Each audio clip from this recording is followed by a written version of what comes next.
Pine Creek Watershed is a unique project that's come into our area to really assist with water quality on a massive scale. So the watershed is about 209,000 acres, and it's encompassing 4 different counties to include White County, a piece of Tippecanoe County, and a large chunk in Benton and Warren counties up in northwest Indiana. And so this project has brought together different sources of funding and different partners involved to really improve water quality in this area.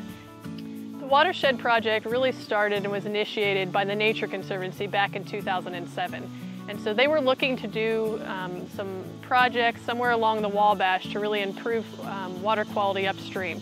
And so they went along to the sub-watersheds that drain in the Wabash and did a lot of research looking at the different nutrients and sediment that were coming in from those sub-watersheds and flowing into the Wabash. The Nature Conservancy started working with the Big Pine Creek Watershed Project when we worked with Napoleon Charitable Trust to write a watershed management plan along with John Charlesworth at the time. Wrote the watershed management plan with our staff, learned all the baseline data on the watershed, some of the history and background and things like that.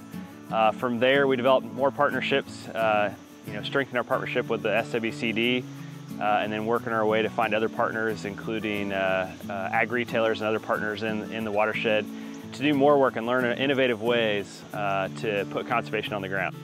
The time period that I began as the watershed coordinator to date, the difference in what the changes have been across the landscape are the level of acceptance and the feeling of being more comfortable with conservation practices. So we work really predominantly with farmers and then with some landowners who are working with their farmers to adopt these conservation practices. So across the watershed, the most popular thing has been to implement cover crops on their farm ground. We implement and are able to fund or assist with technical assistance for grassed waterways, for filter strips, for different field borders, anything that we're putting within these fields for these farmers or landowners that in turn can benefit and improve the water quality downstream of their fields. The first focus point for this watershed really was working on getting specialty funding through the Natural Resources Conservation Services EQIP program. So it's a funding pool that's pretty common year after year, but they have a specialty grant that you can really apply and pool of funding in which farmers or landowners who have farm ground or any ground in acres within that area, they really get the funding before everybody else does. It's a priority area that gets the focus on from the professionals and from the funding. I was familiar with some conservation programs, so once we purchased this and it was in Benton County, then I found out who the contact is, and that is Cindy Johnson for me in this case, and met with her to find out what the current programs were. And so that's where we found out about the interior fencing portion, and then a creek crossing project. And then we also put a water line and a water in my northeast hayfield. I would definitely meet with your local or your county administrator to meet with them to just see what programs are available, and it definitely helped. We work with some of our landowners down on the creek. They have a really strong interest for the health of the stream, especially right there at their residences and what's going on. And so we have a lot of volunteer involvement from our people who live on the creek, and their interest is really the recreation and the health of the stream. I got involved because I live out here on the creek, and I believe that everybody lives downstream from someone else, and so I try to not put my trash down the river and pollute it, or try to make it better than it was when I moved out here maybe, and I think this watershed project is a good step to keeping the creek as nice as it is. We also work with landowners on different projects. We have some people who are interested in taking their land actually out of crop production and restoring it to its natural state. I became involved with the Big Pine Watershed group because of my mom.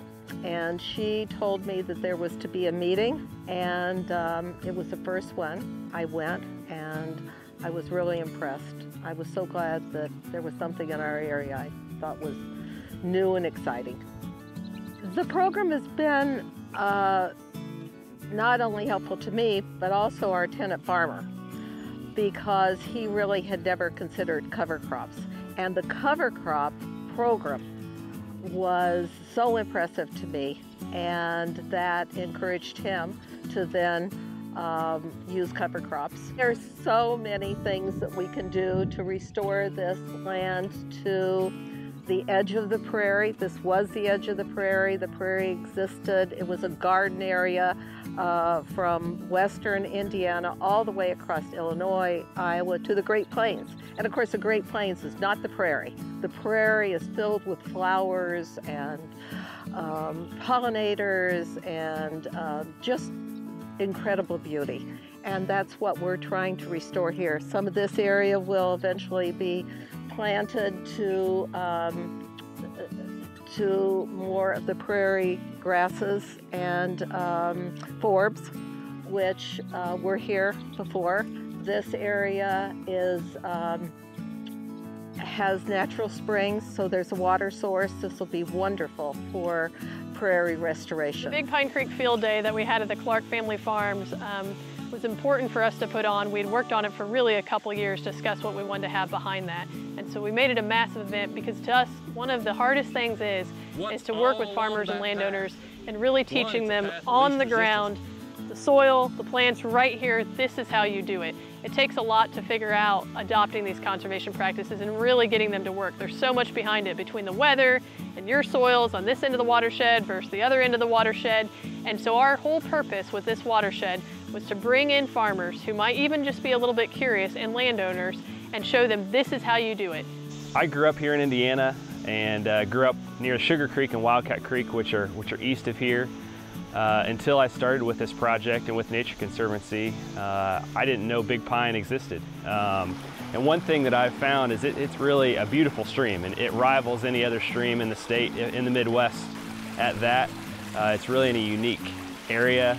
It's where the woodlands of Indiana stopped, and the grasslands and prairies of the western side of the state come together, which really provide for a unique blend of habitats and resources and opportunities here in the watershed.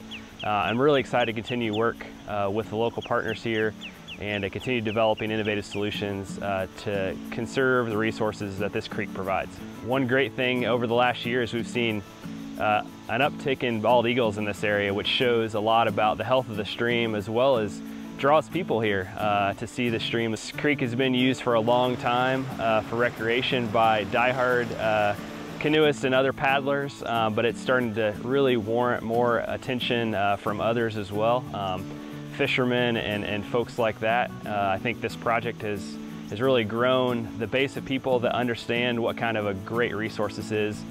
As for the future, I mean, I think really the sky's the limit.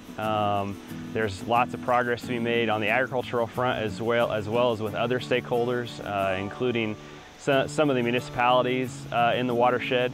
I think with the great leadership they have here, local leadership they have here through the soil and water districts, the Natural Resources Conservation Service and others, there'll be a great future here and see further involvement and further adoption of practices through some of the great funding sources we have as well.